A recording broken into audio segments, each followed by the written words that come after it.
Welcome everybody to this session. So my name is Tracy Ortiz and I'm going to be the moderator for this conference session.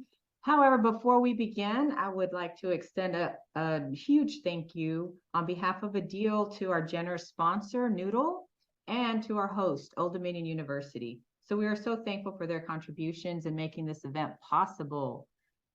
We'd also like to thank the folks that are going to be presenting today.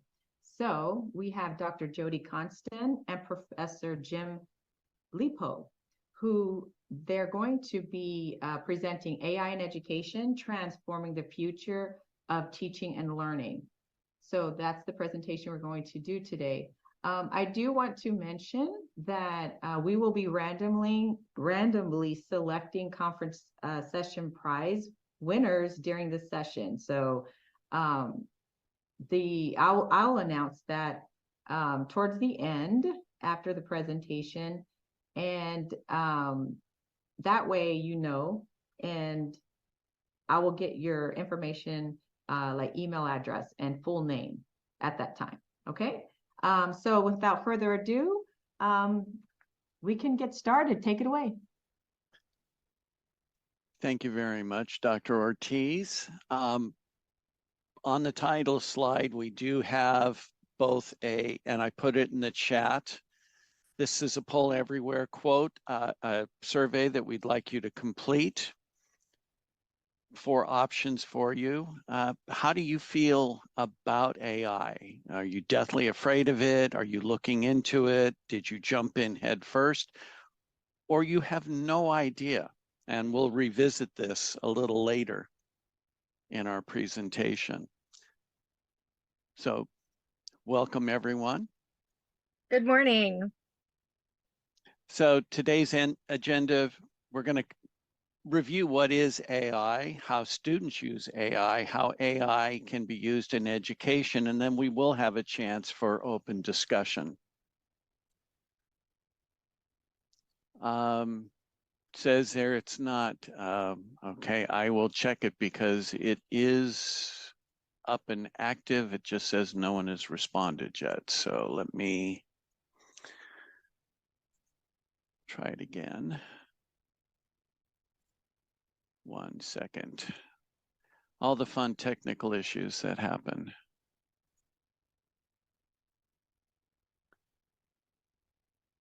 One second while I make sure it's active.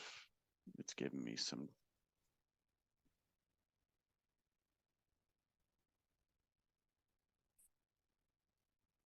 While Jim is doing that, go ahead and continue putting in.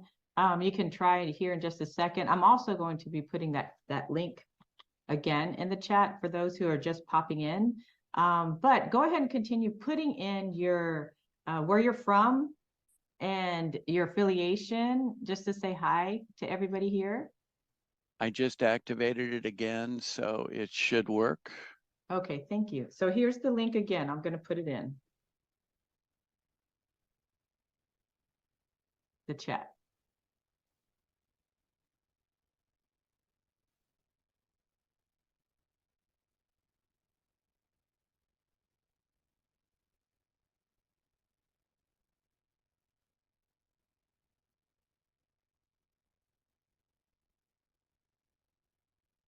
So the poll, let me go, there was a request to go back. The options are deathly afraid, looking into it, jumped in head first, or no idea. I will put those into the chat.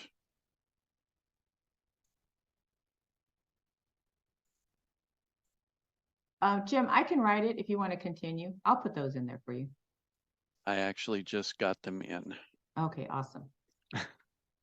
You're quick. So my name is Jim Lipot. I'm the BBA program chair for the College of Business at Westcliff University. Came to academics as a professor in 2008. Have taught for multiple universities, and I've been with Westcliff for 6 years and 5 years as the program chair. And good morning. I'm Dr. Jodi Consten. I'm the Associate Dean for the College of Education at Westcliff University. I've been in education going on 30 years now, and I'm very excited to see colleagues from all over the states. We even have someone from Europe and the Netherlands, and I really bring educational leadership background to my role and to our topic today. And I really believe that having a commitment to innovation, which includes being able to respond to new technologies like AI, gives us teaching methods, ways in which we can enrich and develop curriculum, support faculty, and grow our students in ways that really make them prepared today for tomorrow. And I think that being able to engage today in professional growth is really exciting. And so thank you so much for being here with us. And I really just appreciate the opportunity to talk to you about what we're doing at Westcliff University. So what really is AI? What exactly is AI or artificial intelligence? And you're free to unmute and give us your thoughts or type them into the chat.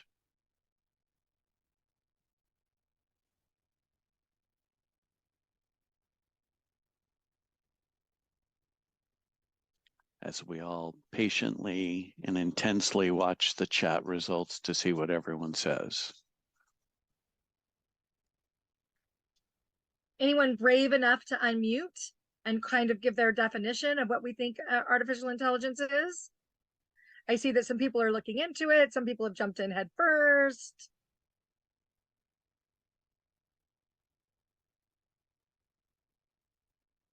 It means to address the infinite volume of knowledge we cannot know. A software program that mimics human capabilities. We've got some great comments coming in, Jim. I see simulation of human intelligence. When we asked the students, they were kind of silent. I had a feeling they had an idea, but they didn't want to say. But what it really is a tool. Artificial intelligence is simply a tool, and tools can be used correctly as well as incorrectly. I mean, think about hammering in a nail. Anything can be used. Your shoe, a knife, a brick, block of wood, your forehead, a fist. I've seen, martial arts demonstrations where they've pounded in a nail. But just because something can be used to do something does not make it right. And so we want students to use it correctly, because when used correctly, AIs can help you excel. And so that was the impetus for what we did with our students. So we asked them, exactly how do you use AI? And we got a few comments. Most of them were responded, these were the top responses. Grammarly, spell check, which is one of the AIs that most people are familiar with. They use it for research. They use it as a thesaurus to also translate what they've written. And they just like to see what it could do. So Jim, yeah. Oh, sorry, go ahead. I was just going to explain. I was just going to explain that at Westcliff University, we have had the opportunity to have a professional format for students who are able to come to campus and spend 3 hours in an AI workshop with Jim and I, where we talk about exactly what Jim has said. We ask them these questions, and we want to get them really interactive and involved and collaborative and really thinking critically about what AI is, maybe how they're using it. And we want them to walk away with how they can use it in their classes correctly without having any kind of punitive, response about them not knowing perhaps how to cite it, or not knowing how to paraphrase, or perhaps thinking they can copy and paste without having some originality to that. So as we're working with these students on a regular basis through our workshop, we are getting these kinds of responses from students. And so most don't realize that they are actually using AI. They just think it's, like I said, Grammarly or spell check. Most of us have been using AI and AI tools for years without knowing. Siri, Alexa. I first used an AI, what would be considered today an AI tool, back in 1984. It was one of the first auto attendants that was the first for the company I was working for. But it helped direct calls from customers to go to the proper office. They put in their zip code and it sent them to the correct office, rather than publishing phone numbers for every office directly. We could have one number. And AI's grown from there. The problem is most students are not properly trained on what AI can do, so they get into bad habits. They use it incorrectly. It is that latest bright, shiny object that gets their attention. So we embarked on these workshops so that we could provide students for the basis of how to use it properly. We did discuss what they should not do, but that was just, a minor part of this. We tried to focus it mostly on the positive attributes. So unfortunately, you're not going to be able to hear the sound, but this is one of these workshops. We gave the students a task to create an infographic and train other students on how to use AI for different tasks, such as summarizing meeting notes or an article, or how to use it to create keywords, SEO keywords, not only for marketing messages, but keywords for conducting research into a topic, say for a doctoral dissertation. And so each of them they got to choose their tool. They could use ChatGPT-3, they could use any of the other free versions, or if they already had a paid version, they could use that themselves. But this video was taken 15 minutes into the activity. And if you notice, they were on the floor, they were huddled up, they were working as a cohesive group to put these into place. And so these are some of the results of that, including, yes, these were freehand drawings from some of the students. In addition, we had a second sheet, and what that was used for is after the infographic posters were all up on the wall, every student walked throughout, and this was happening, by the way, in 10 different classrooms at the same time. And this was just one of the classrooms and some of the infographics that they created. But they then got to walk around the room and make comments. The second sheet was a wonder and wow. They got to ask questions and they got to give wow statements about what was there. And some of you'll see you've got quite descriptive, quite good in the messaging, and others, they're simpler, but they still had an effective point. And this was all done within 30 minutes.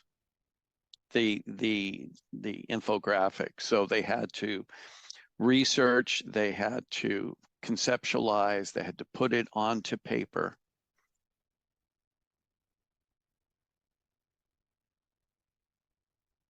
And so how AI can be used in education, it has a definite place, properly used.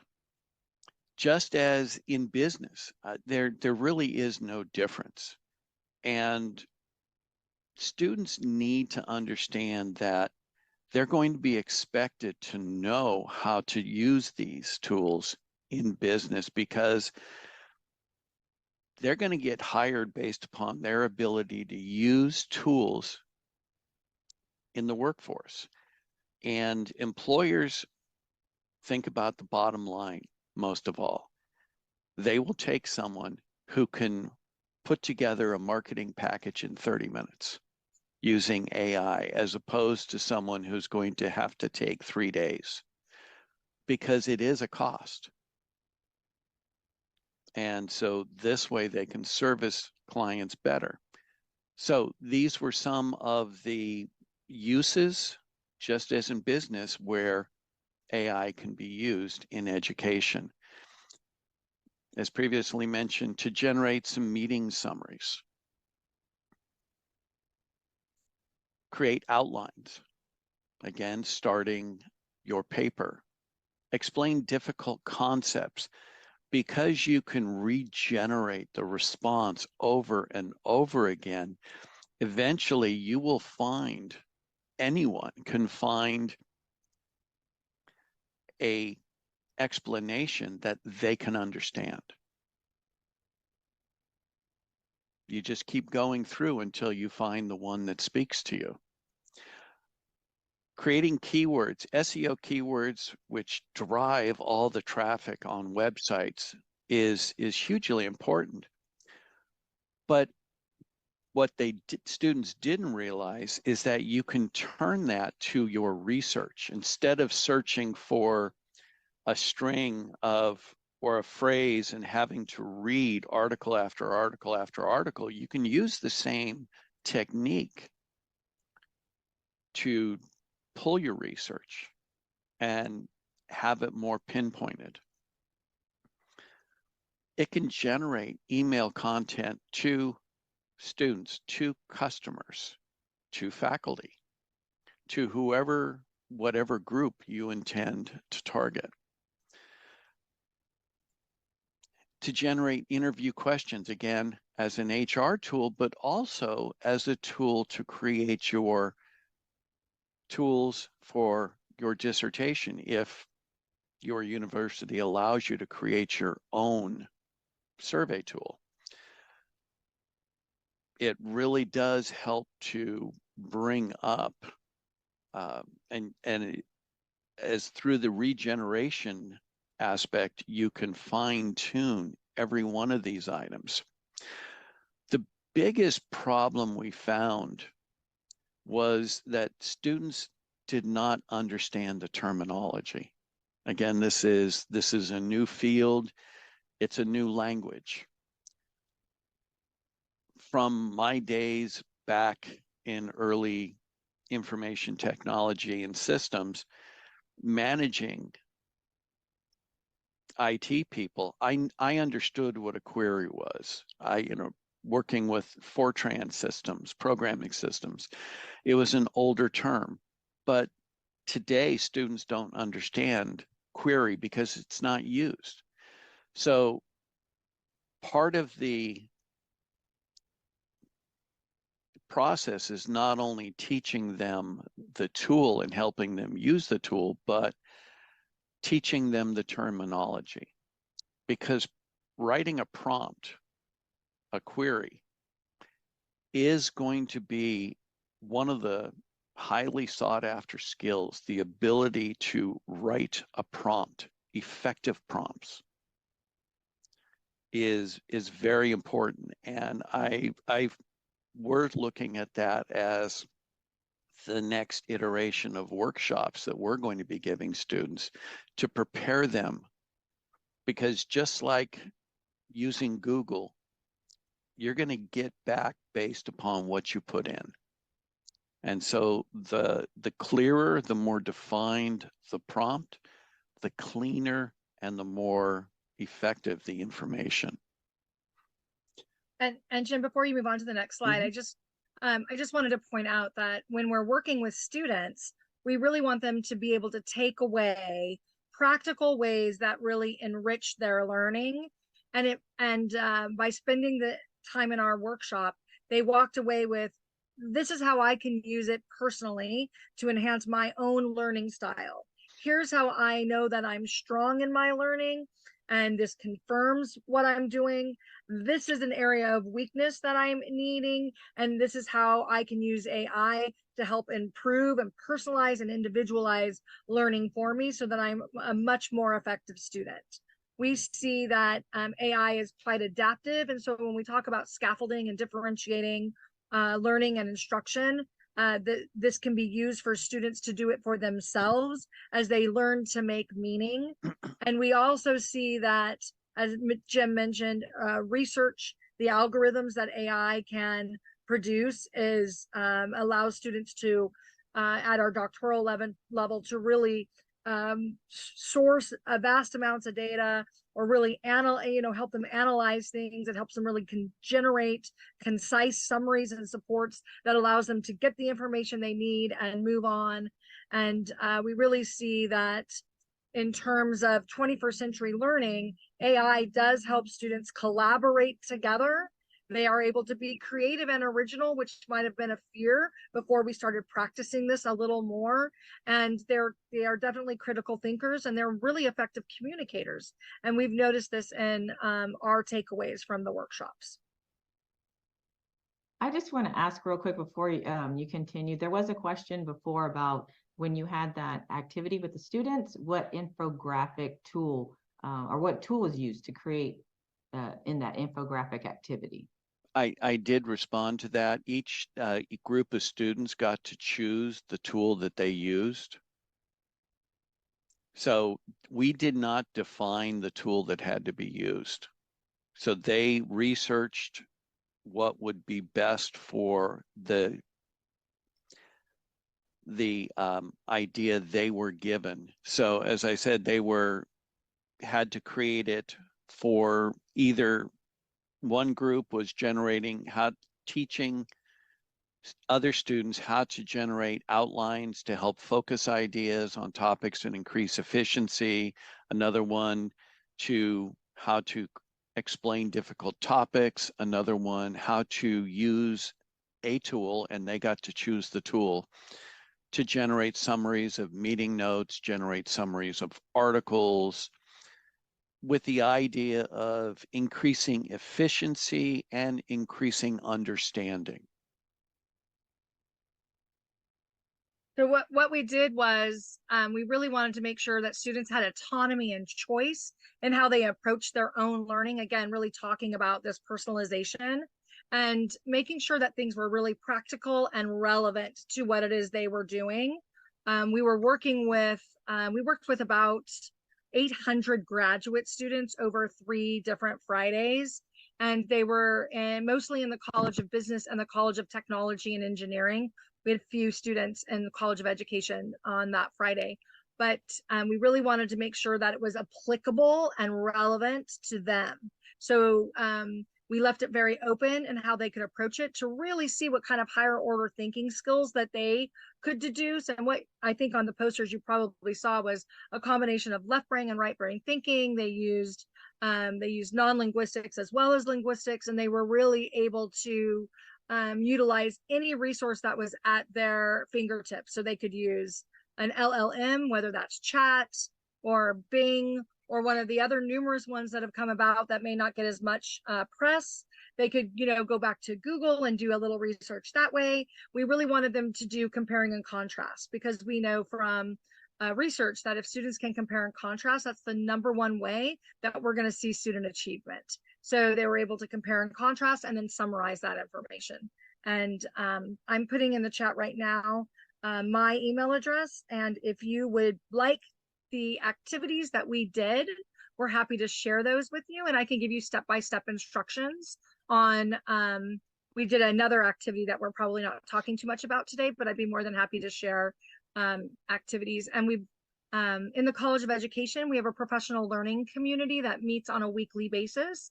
And we've been talking about AI, and I've been getting great responses from students who are being able to take their professors' feedback, their peer feedback, our writing center feedback, put it all into AI and generate feedback that they're then changing their writing, and it's really improving some writing in our communication classes and our composition classes. And we're even seeing it at our doctoral level and our doctoral support academic writing classes. So I'm happy to share any activities, and I'll go ahead and put my email in the chat for you. And the activity that Jodi referred to, I'm going to talk about it real quick because it is referenced in a later slide. To introduce the whole concept of this to students, we had them go through an academic exercise where they used regular search engine tools, not artificial intelligence search engine tools, to identify the top duties of an operations manager at the company of their choice. When that time limit was done, we had them use AI to find the top 5 duties of an operations manager at Amazon and the top 5 at Microsoft. That was a separate academic paragraph. And then we had them do a compare and contrast to get them into that mindset of critical thinking and evaluation. When that was over, we actually had them engage in the last part of the think, pair, and share, where we paired them up with the person either next to them or in front or behind them and discuss the differences and similarities and identify 1 to 2 each items that they were surprised at or that really spoke to them. So we had them use non-AI tools, then AI tools, and then compare and contrast, because we want them, just like any education, just like any profession, you cannot just take the information you get. You have to analyze it. You have to critically think about it and see if it is appropriate before you disseminate the information. Much the same as in education. You just don't take that first source and it becomes gospel. You have to analyze it and think critically about it. It's really, more and more we're finding it's really important that not only that this is available, but that equity is in place. We're in California, and so the California Department of Education has come out and said, that's fine, you can, have this available, but there has to be equity. We have to be able, all students have to be able to have access. And the U.S. Department of Education has come out recently along the same lines and said, yes, equity is important. They're still defining it, much as they did with making sure that the internet was available to everyone. But the question is, how do we promote and sustain equity in this? Those who have the capability can use the latest and greatest versions, which are more up to date and more powerful. Those without can use ChatGPT-3, which is in the vernacular of AI, it's antiquated. It still works, but it can also still hallucinate. So how do we have that equity? Yes, Jodi. So I just wanted to mention here a little bit about really the passion and the mission around equity and inclusivity. And AI, when we really start to think about all that it can do, and it's being, how can we utilize it to our best advantage as professors and really get from our students the highest level of learning, and then that turnaround that they then can apply in their jobs upon graduation. is that it's very inclusive. As professors, we can come in and really make lessons that are focus on all students, regardless of background. And then also, and we have some students, education's expensive. And so how are we able to tailor curriculum to meet diverse needs and give them access to AI? And as Jim said, there are some free versions where AI can provide access to all. We talk ethically about how we can incorporate discussions and the ethical use of AI, the social implications about AI. It can help mitigate bias. So as we start to use AI, we can make sure that we fact checked, and we can do again that comparing and contrasting of our sources to make sure that we are mitigating what that looks like in diversity. It's really makes these tools accessible to all, so learning's right there at their fingertips. We're a very international university. 85% of our population come from more than 110 countries. I think we're up to 115 now. And some of our, we have affiliate institutes in Nepal, the poorest of countries in the world. And we're really giving access and equity to people who would not have experiences in higher ed in other ways. And AI makes that, easier to do in a matter of moments. And we can really get those real world examples, making things very authentic for students and really applicable to them personally and professionally for their growth. And it's interdisciplinary. So as you can see, Jim's from the College of Business, I'm from the College of Education. We have a College of Technology and Engineering. All of our work has been done across our 3 colleges. So you can see this applied in multiple ways for multiple people for just about anything that they can query, and teaching them those query techniques has been really helpful to them. So 90% of the students were impressed with the workshop and would recommend it. And here's some of the other comments. The 3-2-1 activity was the one that I just mentioned, where we had them first do the compare and contrast. They got a lot of good ideas. They learned about AI ethic by us focusing on the positive aspects rather than on the negative, which I've seen more press on negative aspects of AI than I have on the positive aspects. And it's what we focus on that students are drawn to. So the more we focus on how to use it correctly, best practices, the more students focus on that as well. And they have found that, they've told us that it helps them start writing papers better. One student did say, yeah, it was important how to learn how not to use it. But as Jodi just mentioned, they love the relevance to real world applications because it speaks directly to their needs. Using it as a study tool. Remember, students learn different ways, so this is just simply another way that they can study and help.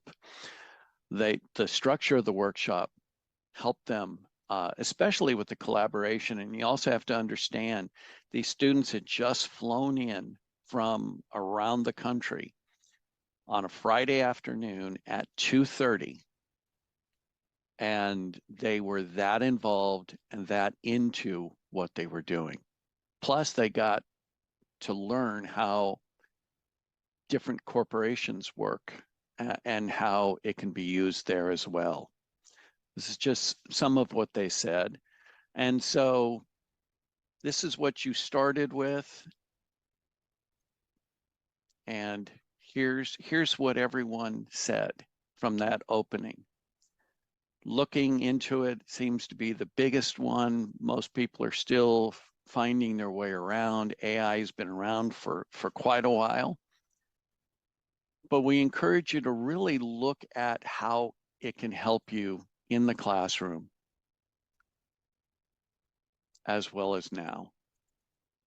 And it keeps going to that, sorry. Well, and one thing that Jim was mentioning in regards to the feedback that we received, Even the professors were, as they walked around the rooms, one professor mentioned to me that this was, one of some of the highest level of engagement they have seen in years, and that every student was really engaged. Everybody was actively participating. No, this was not sit and get. This was not sage on the stage. This was not passive learning. It was really active, generated ideas of students helping students make meaning themselves in that really collaborative way. And so we are very excited about how we can move AI in ethical ways, not just with our students, but in terms of promoting it in our own work, ourselves, being able to do our work more efficiently and effectively with original ideas. And we're really collaborating together as faculty in the College of Education to determine those best practices. And so actually a chat just came through from a professor who knew that we were doing this morning. And she just said, I had my students mind map with a partner with no sources, come back and share together. Then they narrow the topic to their mapping. They went to ChatGPT. Then they went to the university library. They found sources that were meaningful to the topic. Then they compared and contrasted the sources that they got from AI. They wrote a mini introduction to their proposal, and it was fabulous. And she just sent that right now because she knew that we were doing this. So we are definitely getting professors passionate about using it in the classroom with their students. We're getting students to use it in a way that is effective, and it isn't, it's not to be scary. I was the one that was most scared of copying and pasting, and we're finding that students are really going back in. Maybe it's generating, those ideas as brainstorming for them, but you are definitely getting original thought and authenticity from students, even with AI. So we need guardrails. We want to act ethically and have best practices, but it is something that we are finding to make a real difference in learning. And it is transforming the way our teachers are teaching, and it's transforming the way our students are learning. Like many of you, our faculty were initially, oh, they're using it to write their papers, and they were so concerned about that AI content checker that is completely inaccurate and is incorrect, because if you use Grammarly to edit your paper, it is an AI. It leaves the same markers within the text that an AI generator, LLM, would leave. So those checkers were never accurate. And their focus is now away from potential plagiarism issues and now into how can we use this to improve student learning. There was a question that came in the chat about what are some of the concerns regarding special needs and disabilities, ADA compliance. Much of that is still being investigated, but there are so many tools out there that will read to the students, that will help them.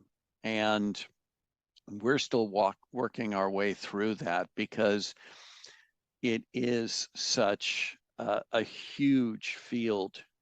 We don't have all the answers on that yet. We're still learning ourselves. And we welcome, if you have ideas on that, we welcome them. You can reach out to Jodi or myself and let us know. But with that, we thank you for your attention. And what questions about AI in education can we answer for you today? You can put them in the chat. You can unmute. There is that comment from Rob about, he's just quoting 16% of CIOs described investing in AI as a high priority or essential. So finding that statistic stunning, given the information. Oh yeah, there was also one I came across in research I was doing about 6 months ago, that 85% of universities believe they are preparing students with tools for today's workforce, but only 18% of employers agreed with that. And AI is being used in business. I was talking with someone who's coming on to our program advisory council, a business owner who does not have a college education or anything. He's self-made entrepreneur, and he runs a high-end bicycle shop. And they've always gone out and had photographers take pictures of people riding the mountain bikes in action. I did a quick on a free AI image generator of a person riding a mountain bike on a hill. It came up with realistic, photo-ready, publishing-ready images, and they were in perfect form position on that mountain bike, on that mountain. And he was just blown away. He had not even thought about using it. They were spending a lot of money doing these photo shoots. He was like, I can just have it generate for me. It'll save me thousands of dollars every time. So I see there's been a couple questions in chat too. And Kristen asks, as teaching and learning faculty, how would we see a kid-friendly version of Chat GPT? And I'm not, in the reading that I've done, I've not seen them, talk about making, chat specific to specialized groups. We do have AI, different AI tools at the K through 12 level that you're even seeing, like, I think it's called Educate, something like that you're seeing for teachers use to make lesson plans. But in our professional learning community, we were talking about how could we create a training that differentiated for different types of students. So we have a preschool program. So what would that look like in our pre-K kindergarten way to get students kind of some hands-on way? Maybe it's pictures and you learn to use pictures. And then how does that look at high school to get them utilizing it in an appropriate way so that they're more prepared for college and career readiness? And then the next question that came after that from Rob was like, do we make AI literacy a new essential skill, and do we make it required? And I think AI is definitely part of digital literacy, and digital literacy is a fundamental 21st century skill. When we look at creativity, critical thinking, communication, and collaboration, to do that, we have a landscape today that requires technology, and digital literacy is going to help us do that. So I would agree that, AI is going to be part of digital literacy for sure. And just to tag on to what Jodi said, that academic exercise that I described about the operations manager and then finding that information through AI and compare and contrast, that was piloted on undergraduate students. We did it with them first. They were thrilled. It was one of the best discussion board exercises that we have had. They did not understand the terminology. That was our first takeaway from it and how we've adapted since. But they were very much into it. It was a lot of interaction between the students and the faculty member as they discussed it back and forth. So absolutely, they need to learn it as well. And then as we progress from degree to degree upwards, you get deeper into it. Should we be directing students away from the arts? We'll get to the question from Ms. King. Absolutely not.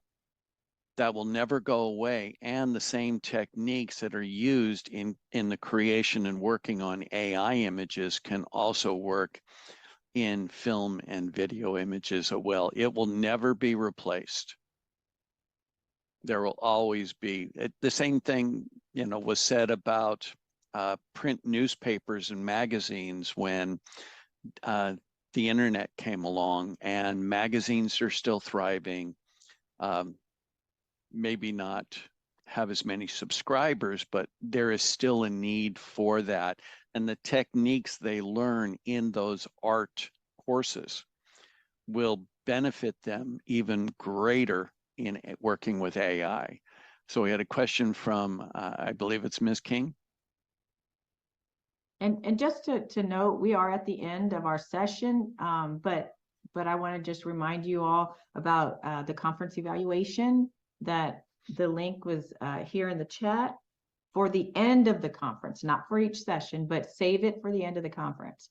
But I just wanted to note that, and if you have further questions, if the presenters, thank you, Dr. Jodi Consten and Jim Lipot, if y'all wanted to stay a little longer to answer, but we just wanted to make sure that folks knew that we are at the end. I can make it super quick, although it is kind of a complex question. Thank you guys so much for putting together this presentation. It was very informative. I really enjoyed and took lots of notes. My question is, my first job out of college was in AI, and it really helped me to sort of like demystify the concept of AI. But I think part of the problem with why so many people are reluctant to accepting it is because it already has this sort of negative reputation. There's lots of stigma around AI. You know, people are worried about robots taking over the world and things of that nature. And so I just wonder, how do we go about rebranding AI and just like tools like that for education? Like, what are some steps we can take? Well, just real quickly, the same thing was said about the calculator in math classes, and then Excel and other spreadsheet tools. They're not going to learn. It's going to destroy you still have to learn the process so that you can understand the outcome and explain the result. So it doesn't get rid of any of the other aspects of it. You still need that. And it simply is a tool, just like Excel, just like Word, just like a calculator. It's all in how the tool is used. And if you promote the best use or the best practices of the use of the tool, you know, there's always going to be those who use it in an incorrect or negative way. You cannot stop that. But you think about the old story about there's two selves on each of us, a good side and a bad side, and it's the side you feed is the side that stays. Thank you.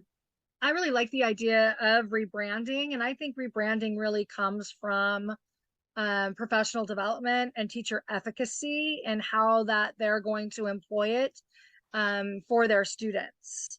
So that just like a textbook, at least in my opinion, is a tool, right? I don't think everything should be textbook driven, right? It's a tool. It's one thing I use to teach my students to get meaning, but I also have other sources of information. I think if we really look at professional development and teacher efficacy and the way in which teachers approach it with positive ways, and then coming up with best practices to get students maybe to more effective and efficient learning, that it won't be used all the time. It's going to be used when it's appropriate.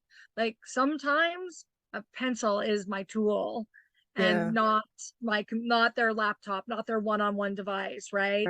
And so I think it, you know, I've had the privilege of working with Dr. Marzano, and I often use a quote that I learned from him, and it's a deliberate process for a deliberate result. When we're intentional about what we want students to know and be able to do, how we're going to know that they were able to do that, what we do if they don't get it, and how we differentiate and scaffold, or what we do if they get it too quickly and how we're able to elevate and deepen learning. I think when we use those four core questions around how we're planning, and then we're deliberate about our choices of tools, I think that is one way professional development will help us rebrand AI in a positive light, where it doesn't seem, and I was one of those reluctant ones, to be honest with you. The fact that I'm doing an AI presentation 6 months ago is pretty unheard of, just to be honest with you. Wow. So I was the biggest voice at my university. I was the only voice at the university who was kind of like, whoa, slow down. Where's the guardrails? What are we doing? Where's caution? And now here I am talking about it in a very positive way. I really do see professional development and efficacy to be ways in which you might be able to handle that within your university. Great. Thank you. Thank Thank you. you so much, both of you. You're welcome. Thank you for being here. Thank you all.